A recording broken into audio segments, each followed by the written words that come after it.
Hello, everybody. Welcome back to Bluesfocus TV for another episode of View from the Away End. I am joined tonight by QPR fan and member of the W12 Podcast, Ben. Ben, how are you, mate? Yes, very well, thank you. How are you? Good. Yes, all good. Thank you. Thank you very much for joining me this evening ahead of our game on Saturday. Clash at the bottom of the table, big 6-pointer for both sides. Before we get into the nitty gritty, though, I'd like to find out a bit more about yourself. So how did you start to support QPR? How long have you been following them? And all that good stuff, really.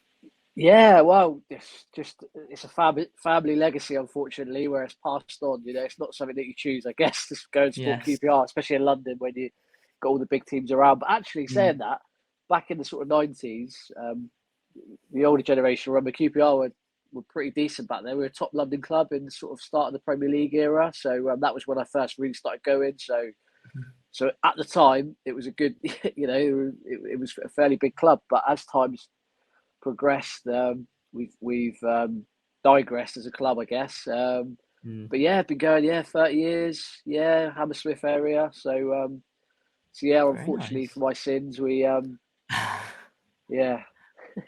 But yeah, no, it's. I mean, especially recently, things haven't been too great for yourselves. I mean, talk me through your season so far. So I remember at the start. I mean, the last time we played you, I remember we beat yourselves 2-0 at our place, and I believe you were top of the table at the time. And since then, things have gone downhill quite heavily. So talk us through your season. Yeah, I was there that night. It wasn't a great night. And that was the start. Some of the QPR fans say that was the start of our really bad run, which was really ironic and weird. But season, we got rid of Mike.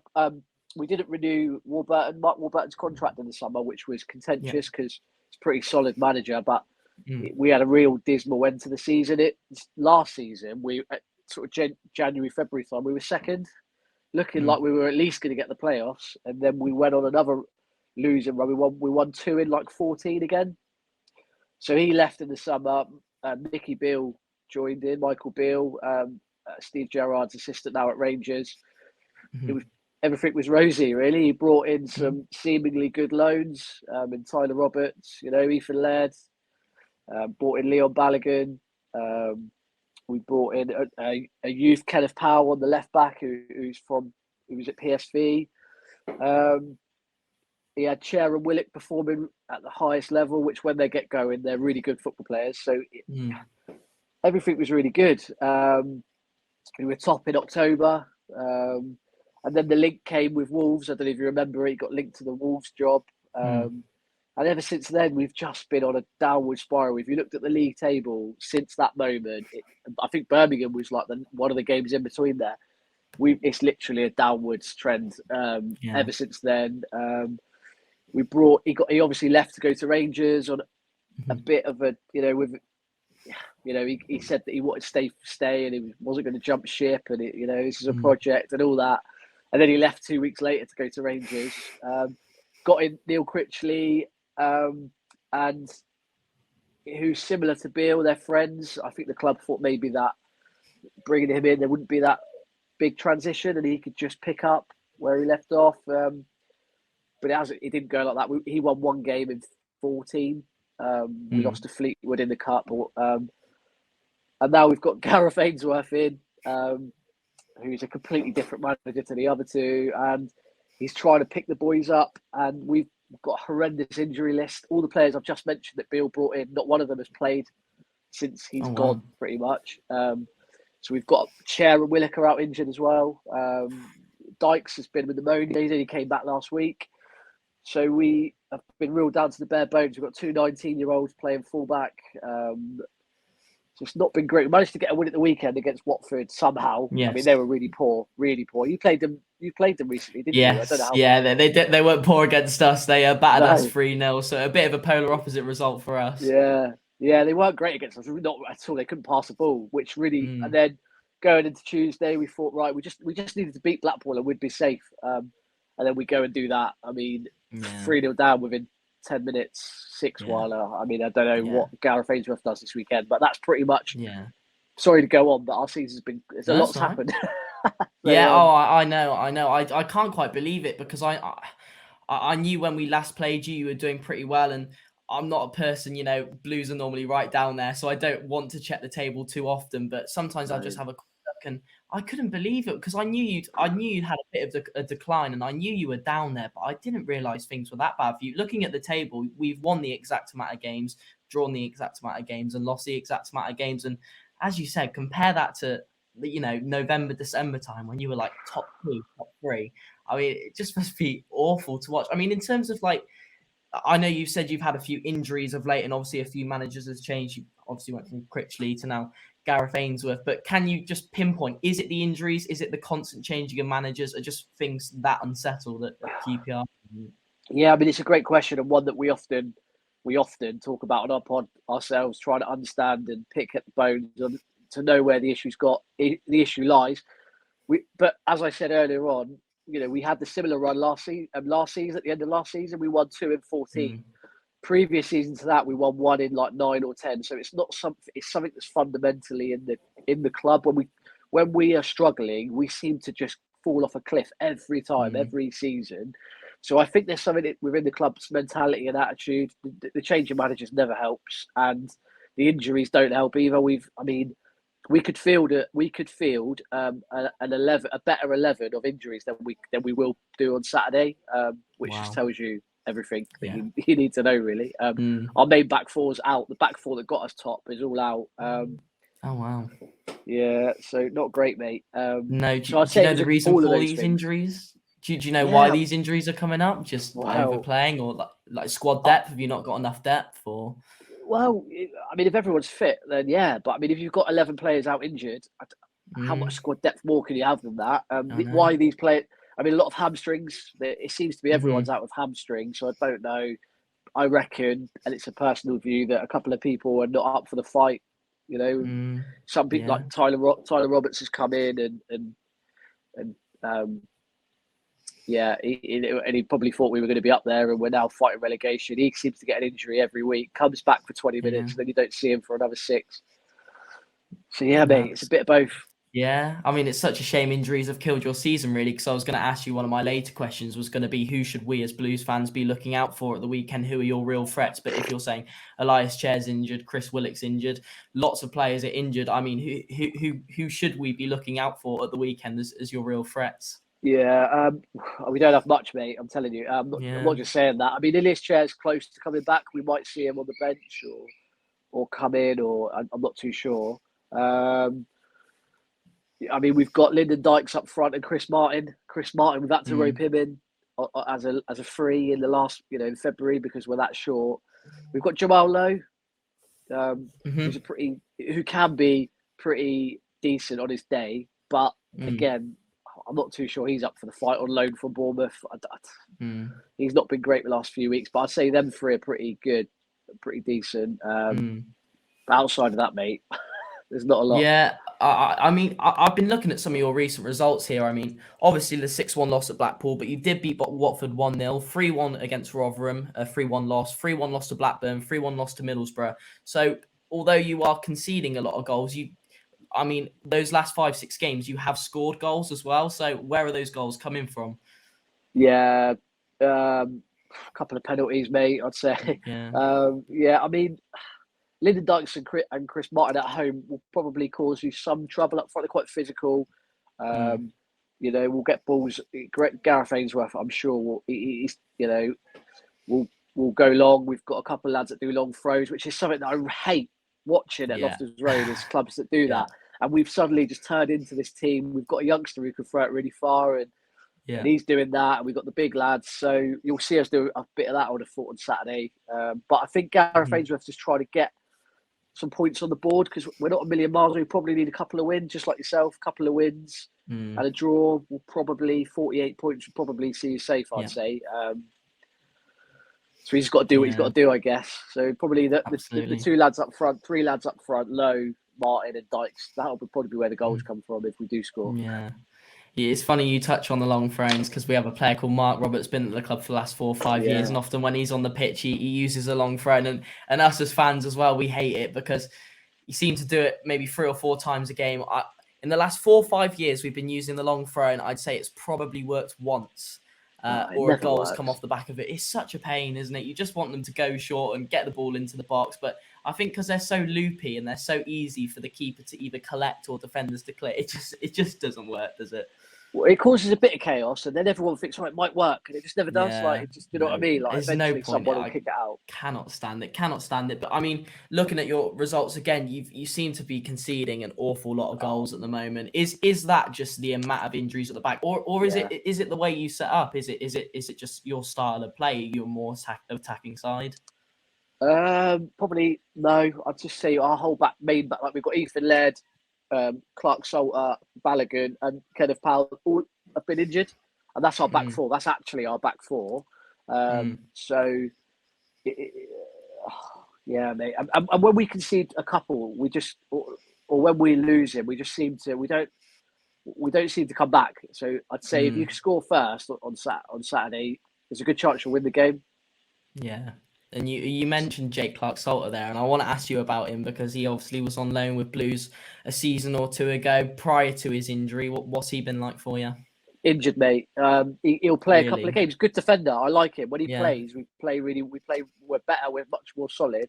But he'll play for 2 games, and you won't see him for 4. He'll play for 2, and you won't see him for 6. And that's been it. He's played about 9 games this season, something like that. And that's been the pattern. Yeah, so he's out injured again on Saturday. Yeah. I don't know when he'll be back. I mean, how do you set up? What sort of formation do you use? How do you sort of play? Are you a team who likes to press, get forward, get balls into the box? How do you play? Well, we have been playing 4-2. It's difficult. We play the 3 up front, and then the 3 in midfield, and then the 4 at the back. But the midfield sort of sometimes is 1-2 or 2-1. But the last 2 games we've moved to 5 at the back. So we put Sam Field, who's a centre midfielder, in the centre half because that's all we've got, and it worked at Watford, right? Which is great. And we were solid. Watford were poor, and then it just didn't work away at Blackpool. So I really don't know which way we'll go. Whether he'll stick with the 5 I'd imagine he probably will, but you could see us go back to a 4. Yeah, and I want to ask you about that. You probably don't want to talk about it for too long, but that 6-1 against Blackpool. Yeah. What went wrong, honestly? Because I was checking the scores because obviously we're keeping close tabs on you being near us and seeing you 3-0 down in the first 15, 20 minutes or whatever. It's awful. Yeah, well, we conceded the penalty in 15 seconds. Really? It was, oh God. Yeah, so the ball came over from kickoff. Lads crossed it in, and our players handballed it. I mean, it wasn't a penalty, but EFL refs, right? It's ridiculous. And then our goalkeeper drops it right to a player who just kicks it in. And then once you're 3-0 down, it's when you're away from home. No going back, is there? No, absolutely not. On a more, I want to ask you about a few more positive things though, as a QPR fan, because despite recently things not being too good, you had a very good start to the season and had some decent moments. Are there any sort of highlights in terms of your season? One that stands out to me actually, and I was doing a bit of research before this and I completely forgot about it, was Seny Dieng's goal against Sunderland in the that 90th minute equaliser. I mean, what a moment that was. Yeah, excellent. That was a great moment. I mean, we've had a couple of really good wins. We were top of the league in October. We won 3-0 away at home to Cardiff. That was the game that since then, I think that I'm not sure if we played you straight after or you were the first away game after that. But yeah, mate, that was a good game. I was there that night. It was really good. We thought that we were going to be invincible. Honestly, at that point, I mean, if you'd have told me then that we'd be fighting relegation and losing 6-1 to Blackpool, I'd be like, what? It's mental, isn't it? It's absolutely mental. I mean, in terms of Gareth Ainsworth, so he came in around February time, didn't he? I mean, what are your thoughts on him as a manager? He's a bit of a QPR legend because he played over 250 games for the club. So and he was a great football player as well. So he's got that legacy, and he's so the fans. So it was it's harsh to say the board knew what they were doing, bringing in a fan favourite, but it kind of there were protests going on, and they've sort of gone quiet now. So they've done well there. What do I think of him? I think he's been dealt a really poor hand. He's come in and we won 1 in 13 or 14 again, whatever it is, and we've got half the squad out injured. So it's tough for him, and he's just trying to win. I'm going to. I think we're all at a place where we're going to hold our opinion until probably the start of next season, because whatever happens, he'll be in charge next season. You know, because League One. I mean, he's experienced there, so he'll be in charge. But it feels a bit like hoofball, and I don't know whether that's to do with because of the personnel or whether that's the style. It's difficult. He says it's not him. He wants to play differently, but he can only play with what he's got. So, of course.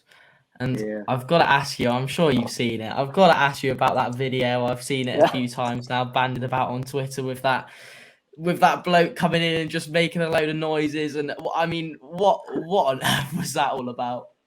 Well, it doesn't look great, does it? I mean, it doesn't. It really doesn't. I think the thinking behind it was the team unity and the culture of New Zealand and what they do, and that hacker is something that many clubs have done. We're told, like, quite high. I mean, it's probably not filmed and put all over social media like we did, which is stupid. But the guy who did it has done like massive clubs around Europe, the same sort of thing. Really? So I don't know. It is a bit weird though. The fact the players didn't look like they were enjoying it. But I was gonna say it was more the players' reactions. Like, I expected like maybe a few laughs or a bit of atmosphere from them, but they just look stunned and confused. But what a brilliant video that is! I've watched it a few times now, and I just think it's hilarious. Yeah, mate, it's not great. Yeah, in terms of, so let's say you do stay up next season then, or go down. Whatever happens to you next season, are you happy with Ainsworth still being in charge? Do you want him still in charge? Yeah, I think so. Yeah, I mean, it's unfair for him to. You can't get rid of another manager. We'll be on to your fourth then. He's hoping that all the players that are injured will be coming back soon. That's what he's thinking after the international break. That we should have like 4 or 5 back, and if we do, then we should be okay. Which may or may not be true. I don't know.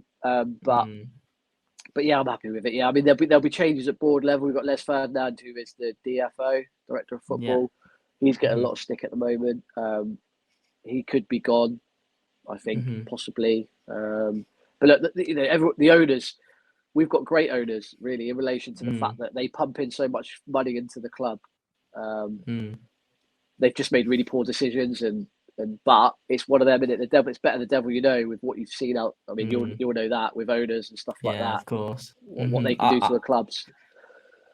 Oh, of course. Yeah. I mean, I wanted to ask you about those because I mean, our owners have not been great since coming in and around 2014. We're a bit of a mess off the pitch and everything. But I mean, you mentioned protests there. Are those protests, as you said, are they purely because of poor decision making? It's not the lack of investment or the way the clubs run. It's purely just incorrect decisions. Is that why? Yeah, I mean, the board put in the owners put in like $2 million a month to keep us afloat. I mean, without that, we'd be really in trouble. But yeah, they've wasted a lot of money. I mean, we got the easy money that we got a couple of seasons ago. We blew that away with a couple of really poor. Sorry, Macaulay Bond. I don't know if we got him from Charlton for like 3 million, 2.5 million. We let him go on a free in January, and that was 2 seasons ago.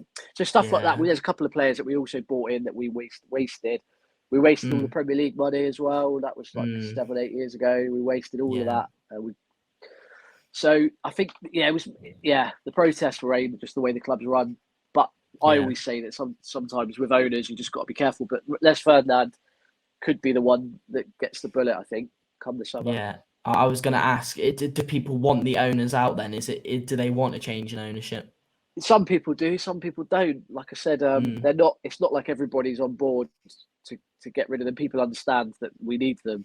But at the same time, sometimes you can strike gold with an owner, can't you? It's one of them, isn't it? Like you just don't know. Like they could all come in singing and dancing. You get them in, and then they don't invest any money, or they don't have the money, or because the thing is with the championship is you can't spend it.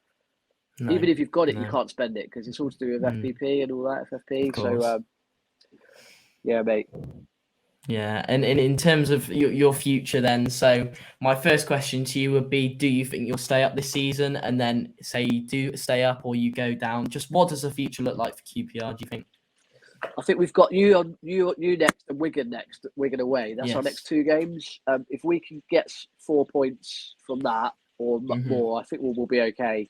If we lose both, then we're bang in trouble.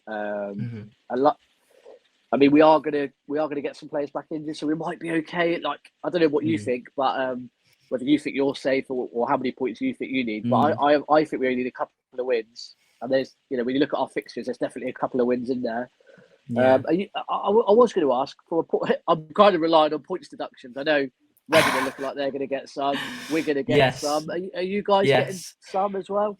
Yeah, so we've had 2 charges recently from the EFL, both just regarding ownership issues. Not a lot's been published in terms of what those 2 charges will look like, whether they'll be fines, point deductions this season or next season. You're right in that I think Reading 6 and Wigan's 3, something along those lines. Yeah. But I mean, looking at the table, you are right. We've spoken about it on our podcast a few times. I mean, Wigan are on 33, Huddersfield are on 33, and Blackpool are on 35. So we're both around 7 points clear from the drop. Don't get me wrong, both of us are definitely not safe yet. There's still work to be done, but I think probably around 48, 49 points will both be safe. So you're right, a couple of wins and a draw. I mean, what are you thinking for the weekend then in terms of score prediction?